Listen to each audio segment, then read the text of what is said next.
네, 오늘같이 도로가 얼어붙은 날 도로 위 불청객, 블랙아이스로 인한 사고도 많이 일어나죠. 이럴 때 안전하게 운전하려면 어떻게 해야 할까요? 겨울철 차량 관리 잘하는 법까지 알아보는 시간 마련했습니다.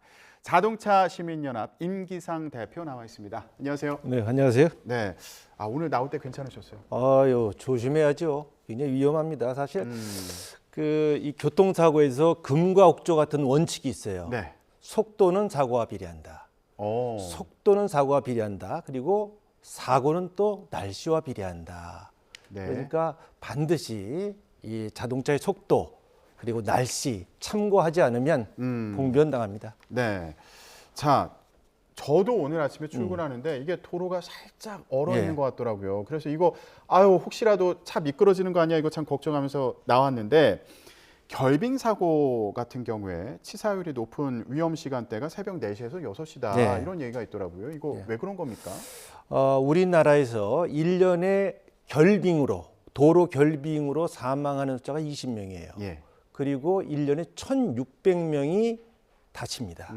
그리고 지금 말씀하셨던 시간대별로 보면 치사율이라고 합니다. 치사율. 새벽 4시부터 6시.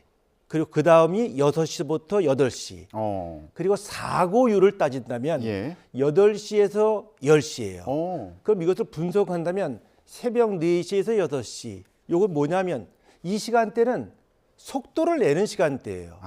차가 많이 없으니까. 그렇죠. 그런데 도로는 결빙돼 있어요. 예. 사고가 나면 치사예요. 사망 사고예요. 그래서 결국은 앞서 얘기했던 사고는 속도와 비례한다, 날씨와 비례한다는 얘기가 여기에 적용되는 것이고 또 사고율을 보면 아침 8시에서 10시.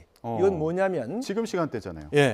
출퇴근 차대차. 그리고 계절별로 본다면은 12월 1월이 우리나라 1년 전체 결빙 사고의 76%, 80%가 이 계절에 집중되니까 결국은 속도와 날씨를 감안한 운전이 결국은 안전이죠. 새벽 시간대에는 차량 많지 않으니까 빨리 달리다가 그러니까 속도 때문에 사고 나는 거고 언길에서 이제 사고가 나서 크게 사고가 나는 경우가 많으니까 주의하셔야겠고 또 출퇴근 시간대에도 조심하셔야겠습니다. 그렇죠. 자, 특히 이런 날씨에 블랙아이스, 제가 블랙아이스라고 말씀드렸는데 이게 도로 위 살얼음 이렇게 표현을 한다고 하네요. 이 도로 위 살얼음으로 인한 사고가 또 많이 발생을 하는데 이게 눈에는 잘 안 보이지 않습니까? 어때요? 그렇죠. 쉽게 얘기해서 블랙아이스 영어로 하니까 이걸 복잡하게 생각하는데 우리가 걸어 다닐 때 보면 도로에 살얼음 때문에 미끄러져서 낙상 사고 발생되지 않습니까? 인도에도 그런 게 있죠. 그렇죠. 도로에서 발생되는 살얼음이 블랙아이스예요. 근데 왜 안 보이느냐? 매연, 기름, 먼지, 도로 분진으로 해서 도로색과 똑같아요. 더 깔끔하고 깨끗하게 보여요. 그럼 시야가 깔끔하고 깨끗하니까 본능적으로 속도를 내고 이로 인한 미끄럼 사고가 발생이 되기 때문에 블랙아이스 도로가 위험한 것이거든요. 사실 운전을 하면서 이 블랙아이스 도로를 살피면서 다니는 운전자가 어디 있습니까? 그러니까 굉장히 계절적 요인을 볼 때 이 12월 1월 특히 영하 10도 눈이 온다 그리고 날씨가 한파가 온다 하면은 도로를 달릴 때 각별히 유의하셔야 되겠죠. 자, 저희가 이 도로 위에 살얼음으로 인한 차량 사고 영상을 좀 준비했습니다. 이 도로 위 살얼음 때문에 발생한 것으로 보이는 차량 사고 영상입니다. 보시죠. 지금 약간 방향을 좀 바꾸려고 했던 것 같기도 해요. 그런데 이게 뭔가 좀 마음대로 움직이지 않은 것 같죠? 이제 스핀 현상이죠. 급제동을 하니까 차가 돌아가는 현상이에요. 그래요. 이게 멈추면 저렇게 돌아가요. 그렇죠. 그러니까 멈추면? 중앙선을 넘고 다리 난간을, 교량 난간을 들이받는 경우가 발생이 되는 거죠. 자, 이 경우 볼까요? 지금 마주오던 트럭과 부딪혔습니다. 이거 어떤 상황입니까? 저것도 급제동을 하니까 중앙선을 넘어가서 마주오던 화물차와 충돌 사고가 발생되는 거죠. 지금은 눈길 언덕 위로 올라가다가 지금 뒤로 미끄러지는 그런 상황입니다. 이 상황도 좀 볼까요? 지금 자동차 그렇게 되면 뭐냐면 이게 결국 자동차가 속도를 내다 보니까 급제동을 하니까 결빙된 도로에서 제동이 되질 않는 거죠. 지금도 이렇게 충돌하는 그런 모습이었던 것 같습니다. 지금도 제어가 잘 안 되는 것 같아요. 지금 여기 나오지만은 예. 지금 사고가 나는 구간이 있어요. 이 사고가 나는 구간이 뭐냐면 이런 시내 도로보다 상대적으로 오도가 낮은 도로가 있어요. 어디입니까? 터널 진출입, 예. 교량 위, 저수지 부근, 그리고 절개지 도로 부근 이런 해가 들지 않는 도로 오도가 낮아요. 그러니까 시내 도로와 같이 운전을 하면 안 되겠죠. 예. 그런 도로에 블랙아이스 결빙 도로가 집중되다 보니까 시내 도로 운전하듯이 터널 부근 운전한다, 시내 운전하듯이 교량이 운전한다. 예. 그런 살얼음을 만날 수밖에 없고 블랙아이스 도로를 만날 수밖에 없는 거예요. 예. 그러니까 특별히 좀 기온이 더 낮은 그런 도로가 있군요. 시내 도로보다는 좀 외곽에 있는 도로들인 것 같아요. 네. 예. 그런데 지금 저희가 그런 그 도로 위에 살얼음 때문에 발생한 것으로 보이는 그 사고 영상을 함께 네. 봤습니다만 순간적으로 저렇게 차가 내 말을 들지 않고 네. 미끄러지는 이 상황에서 참 당황스러울 것 같은데 이럴 때 어떻게 대처해야 됩니까? 참 이게 30도 30km가 넘어가지 않는 도로라면 일반 운전자들이 통제를 할 수가 있어요. 제동을 한다든지 더블 브레이크를 한다든지. 시속이 30km가 되지 않을까? 그런데 속도는 사고와 비례하는데 예. 이것이 속도가 나는 상황에서는 이런 통제가 안 되고 자동차의 신기술이 적용이 안 된단 말이에요. 네. 그럼 결론은 뭐냐? 이러한 날씨와 예. 그리고 한파다, 블랙아이스 도로가 있다 그러면 속도를 줄여야죠. 감속 운전을 해야죠. 일단은 감속 운전해야 돼요. 그리고 안전거리를 유지해야죠. 그런데 이런 원칙을 지키지 않고 예. 평상시와 같이 운전을 한다면 이건 사고를 만날 수밖에 없는 거죠. 네. 근데 만약에 이미 이 살얼음 위를 지나고 있다. 네. 차가 미끄러지기 시작했다. 네. 그럴 때 어떻게 합니까? 급제동을 하면 안 됩니다.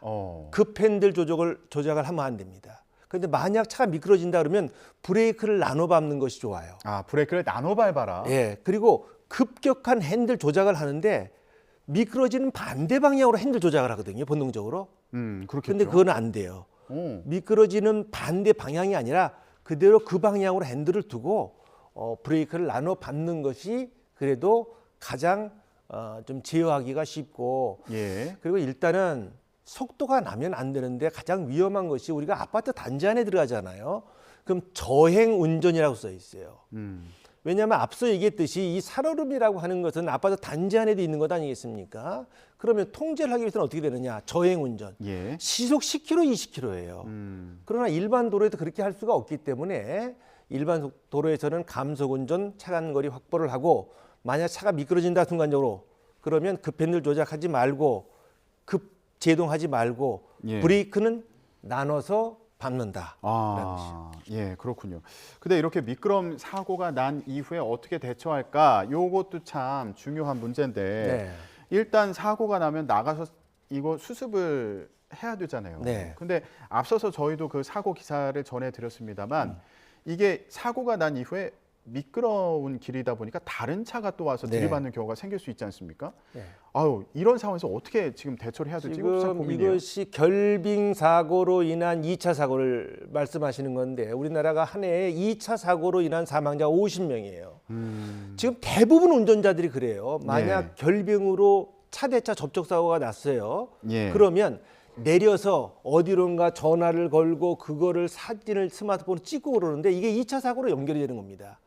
빨리 그 현장에서 대피를 하고 만약 차가 이동이 된다면 최대한 안전지대로 이동을 시키고 예. 차에서 피한다.